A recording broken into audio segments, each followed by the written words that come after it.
creators of visual programming tools for software development, is pleased to provide major funding for the Computer Chronicles, the story of this continuing evolution.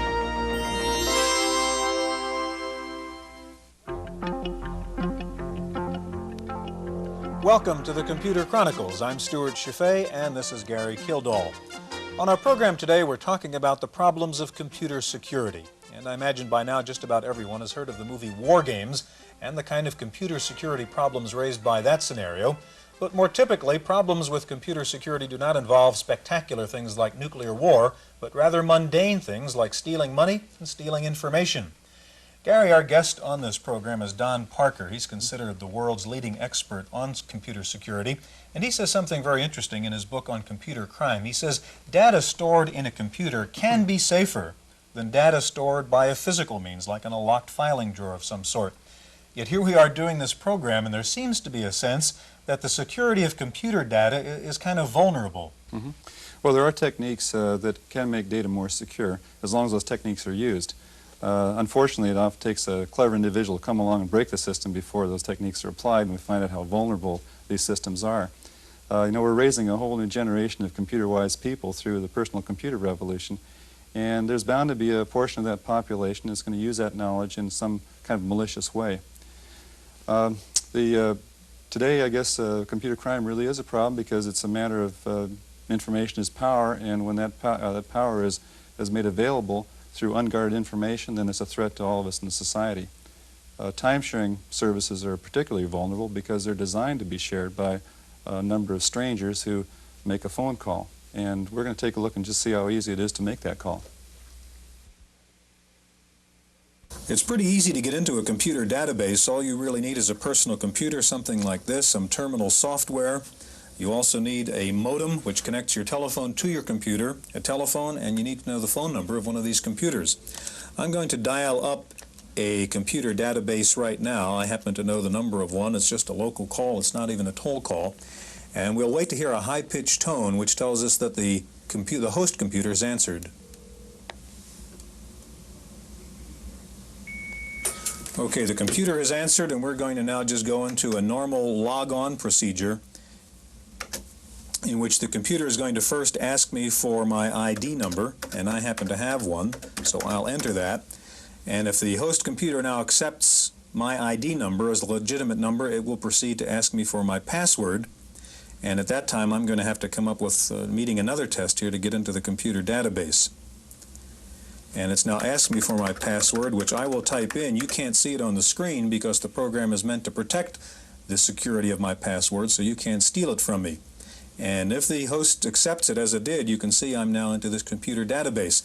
You see how easy it was for me to get into that computer database. Of course, I was a qualified user. The problem is that even unqualified users can get into these computers. They're called hackers, and they try to get into these computers just for the sake of finding out what's inside. And by using common passwords and even sometimes randomly chosen code numbers, they can get into banks, hospital records, even federal agency computers. Global thermonuclear war. Fine. All right. In the film War Games, adolescent hackers gain entry to top-secret defense programs and play nuclear blackmail for real. Although experts claim that the possibility of this happening is essentially zero, federal officials are now planning to strengthen the very tight security measures that already exist. If mischievous amateurs don't seem too threatening, there's also the professional thief, a new kind of spy who's traded in his trench coat and camera for a keyboard and video display. And how to foil this new breed of information thief is a problem faced by a growing number of companies and institutions. Can a computer really be programmed to keep its secrets secret?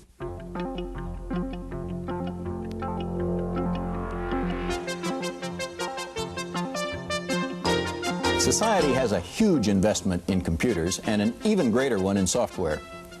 What's more important than the financial investment is the degree to which we have come to depend upon computers.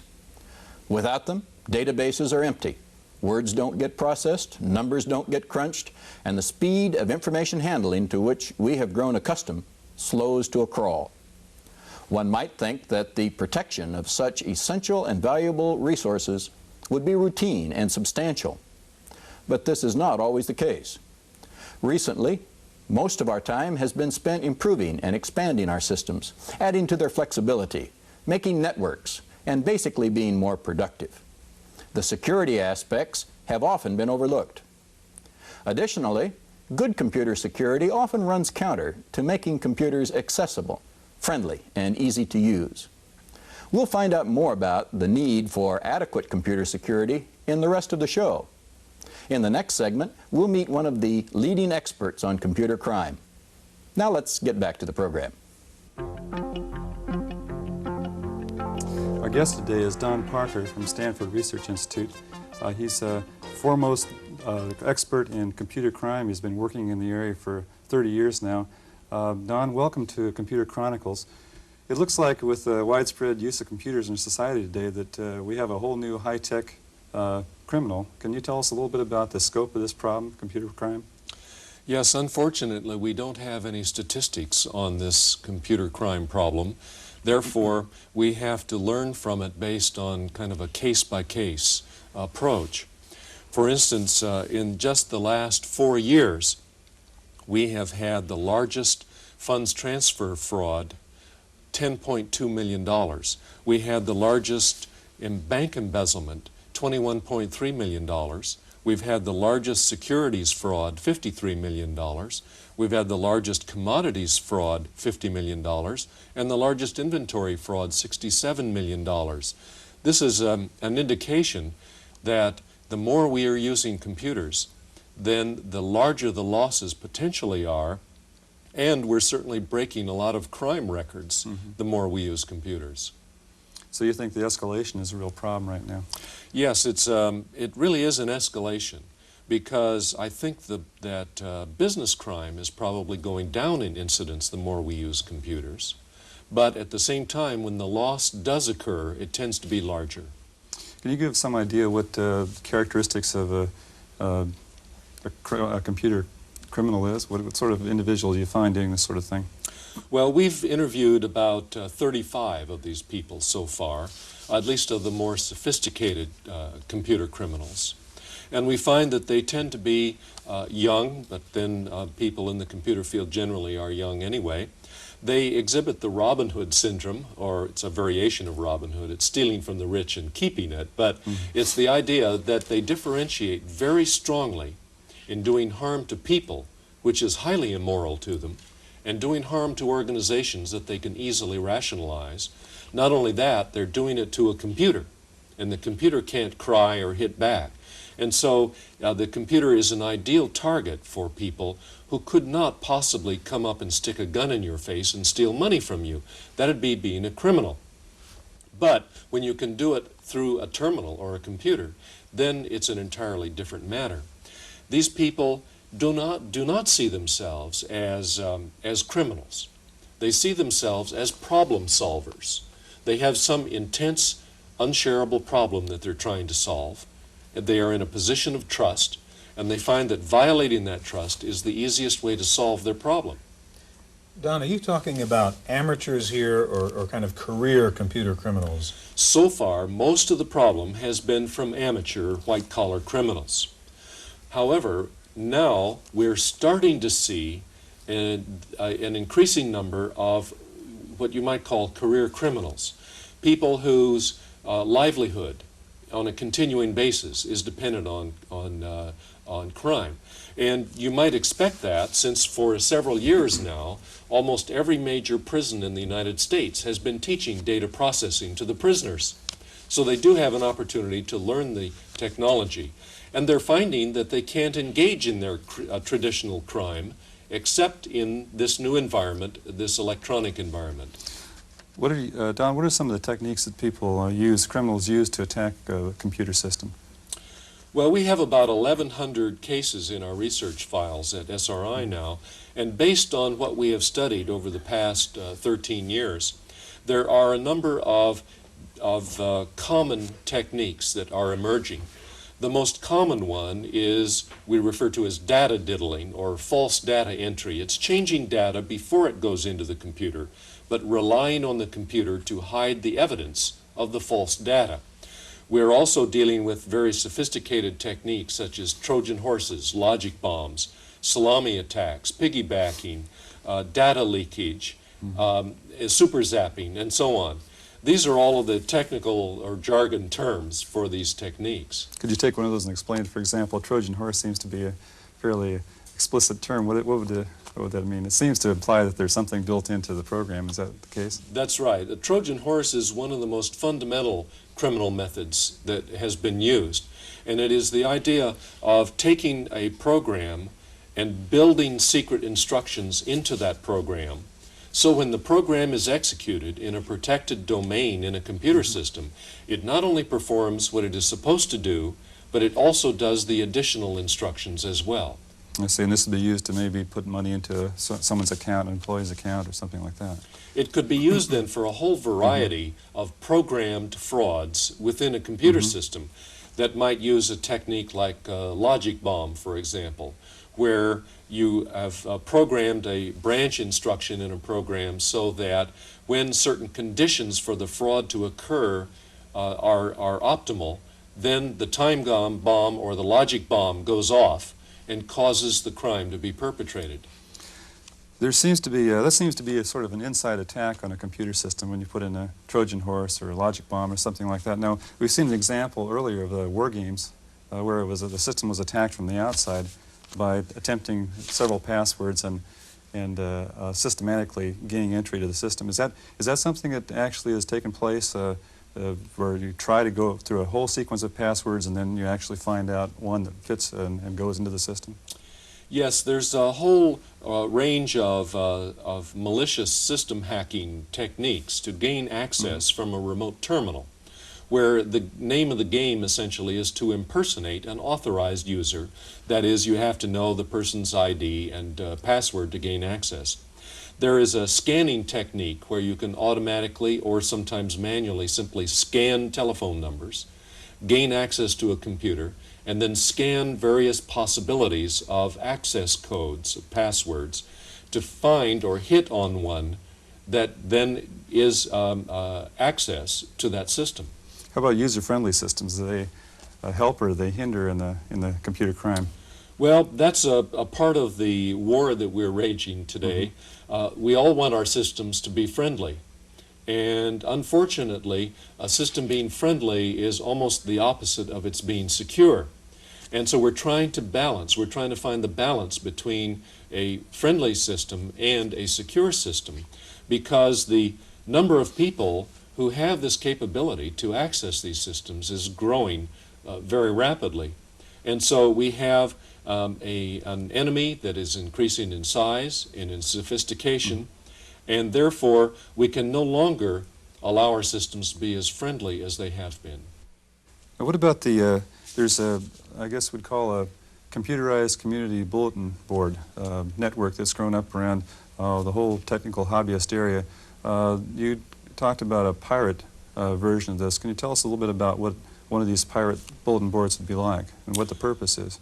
Well, as you know, bulletin boards are extremely useful services in the computer field.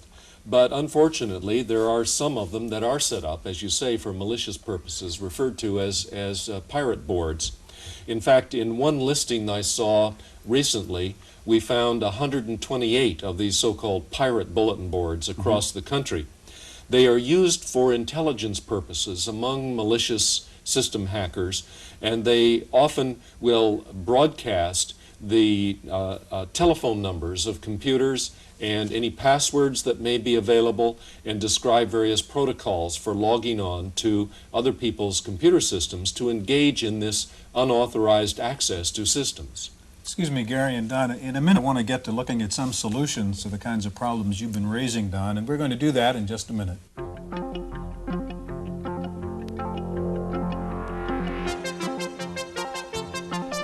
Most of the discussion revolving around computer security deals with computer crime.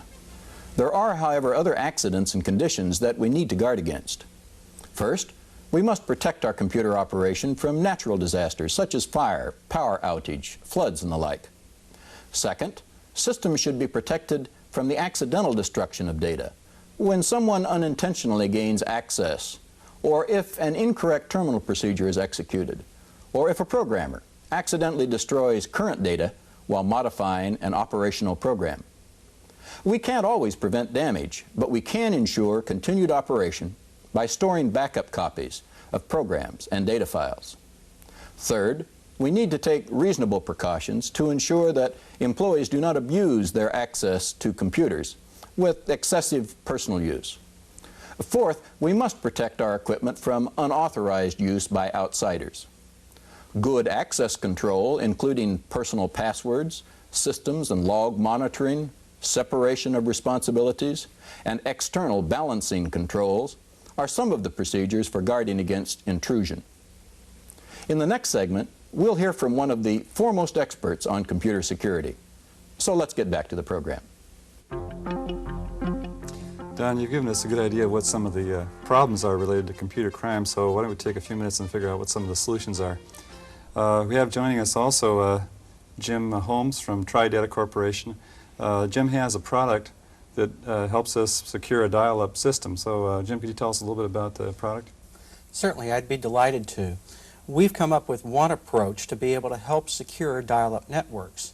As you've discussed with Don previously, dial-up networks have the requirement of dialing in and usually entering a logon or a password that the system itself requires. Now, we've gone one step further, and we've taken within a 212 modem type device, an auto dial modem that would reside on the front end of this processor, our timeshare system. You would place our device in, and it has what we call an answer verification capability. We can go through, and I'll give you an example of how we would store one. Let's say your name was Adam. We could put in your name and a password that you would use to access the system. So we enter AA for add and answer verification, and then type in your name, Adam, and put a space in, and then enter your unique password. And we could put in a password of anywhere from 1 to 250 characters. Typically, your passwords that are used on systems are 5 or 6 characters. The longer the password, the tougher it would be for someone to break in. Now, we found often people are trying to use 20 or 30 character passwords if they're really intent on trying to provide security for the dial-in operation. Once we've entered the command here, we could go back and identify exactly who has access to the system from outside through dial-in ports by looking at a directory of answer verification routines. Upon receiving a call to the host computer where the system would be typically connected, we would go through and check for any of these given passwords. The passwords can be contained or control how many characters are received before the call would be disconnected. One of the problems that occurs in a lot of the dial-up systems is when you dial in, the system will repeatedly allow you to enter the password, and it will come back and say error, re-enter password. With our device, after you've re-entered it once or twice, it will automatically disconnect the call, thus preventing someone from gaining access to the system. And that's the way we're controlling the answer portion of the dial-up environment. Now, in addition to that, there's also an originating portion which can be used to help control our secure networks. Many of the companies, the larger companies today and telephone operating companies, are using our device because of the sophistication of being able to remotely configure passwords and log on procedures to their systems. By allowing them this remote configuration to the system, and that's done very simply. Let me give you a demonstration. We would do AD for add a dial directory. We would put in a label. Let's say we're going to call an accounts payable system, and we could put it in ACCT pay space, put in the telephone number of the system we want to call, and then space over and put in a password that would be sent to the system. And the password would just be stored by putting in a sequence of characters. Again, they could be entered from the local keyboard, or the unique portion of our system is that they could be downline loaded from a remote terminal or a remote computer. And by doing this, you could put in, again, from 1 to 250 character password. Now, do I understand this correctly, is that the basic idea is that you dial into the computer system, and then the computer system dials back to you again to verify that you're the actual person that you say you are. Is that correct? Well, with our device, what we're doing is dialing into the system and entering a password. Once the password has been entered, at that point you then have access to the computer system itself. Yeah, I think there's another system, Gary. I think the Backus security system, which has a thing called DigiLink, in which, in fact, what happens is you have the salami technique. I call it the pizza defense, you know, where the pizza parlor calls you back to make sure you're the guy who ordered the pizza, where the host computer calls the dialer back to make sure that the dialer was, in fact, the proper party requesting the services. Well, do Don, do these kinds of devices, do they really adequately secure data? What is your feeling about that? These devices add another layer of security and provide a significantly more secure computer system today than we have ever had in the past. However, we have to be aware that no computer system commercially available today is adequately secure relative to the value of the assets, of the information assets stored in them. Therefore, we have to compensate for the technological limitations in systems through operational, physical, procedural methods in order to make an organization secure that is using the computer. Don, we often look to the Japanese now for what they're doing in computers in general. Are the Japanese doing anything with regard to these security problems that we should be aware of? Well, the Japanese are a little bit behind in that they haven't experienced the kinds of computer crime that we have here in the United States, but they are just now starting to understand that problem. And of course, they're trying to address the U.S. market where they don't quite understand the criminal problems that we have in this country. Crime is a very cultural thing, and so it's quite different from one country or culture to another. Are the laws adequate right now in our country to deal with this very sophisticated form of crime? Well, the laws are improving a great deal. We have a long ways to go. We have 21 states that now have specific computer crime laws. And we have several bills in Congress that would, if passed, provide specific protection on a federal, nationwide basis. It seems like there's also a problem with operating systems that become popular nowadays that the source is available to individuals. For example, Unix, that has become widely used in commercial environments. So what effect does that have on people that really can get at the source programs? Have you seen any effect from that at all? We get a large operating systems like the IBM operating systems that have years and years of security work. These more popular operating systems now, what effect does that have? Well, Jackson's law says that with a big enough hammer you can break anything. And therefore, any of these systems can be broken with a sufficient amount of work or skills, knowledge, and access. So it's security is always a relative situation. And large computer programs are complex to the extent that they're not predictable. And if a program is not predictable, that is, if we don't know what it does under all circumstances, then we have to assume that it is not secure. Therefore, on a long-range research basis, we're aimed at developing the idea of a provably secure system where you could prove how it performs under all conditions and therefore gain some assurance that you have an adequately secure system. Don, we have just about 1 minute left. I want to ask you we talked about war games earlier in the national defense area. How about economics? I mean, we have the banks now all tied to this massive electronic funds transfer system. What is the potential for a major economic disaster if the wrong guy got into that? Well, the potential is catastrophic, but the issue has to do with the risks involved. And we believe that security is advancing along with advancing technology and along with the increasing amount of money that is exposed in these large funds transfer systems. So that the risk is relatively low today, but our major problem, however, is to make sure that the security, that the electronic fences built in these systems keeps up with that technology and with the amount of assets that become exposed in these systems. Real briefly, about 30 seconds left, what about cryptography? Is that a solution? Cryptography is the most powerful safeguard, I think, that has ever been developed in protection of data through communication lines and also as might be stored in computer media. However, we don't have a problem to solve in that area yet, the eavesdropping problem. However, in the future, it will become the most significant safeguard that we have. Gentlemen, we're out of time. Don Parker of SRI, thank you very much for joining us. Jim Holmes of TriData, and I hope you'll be back with us again next time for another edition of the Computer Chronicles.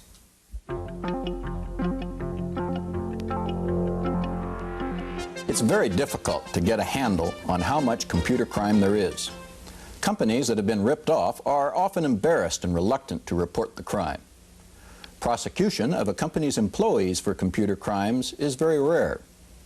It may surprise you to know that only about half our states have computer crime laws, and federal legislation has lagged. So we really don't know how much computer crime there is. But we do know that computers have been involved in a number of well-publicized, multi-million-dollar crimes, and that intrusion into host computers by unauthorized individuals is becoming commonplace. Our best defense is a good offense. First, we should not be psyched out by the computer technology. We can take responsibility for computer security without being a computer expert. And if needed, experts are available. Second, we should make an overall risk assessment of what our computer threats are and determine how much it is worth to protect against these threats. Third, we can take steps to physically protect our hardware and data, as previously mentioned. Fourth, we can use security checklist guidelines to ensure that our procedures are sufficient. Fifth, we can make sure that we address the greatest non-technical exposure, the users, by making our policies clear and by following common sense practices. In our next lesson, we'll cover the fascinating field of artificial intelligence. Be sure and read chapter 24 in your text, and I'll see you then. I'm Herb Luckner.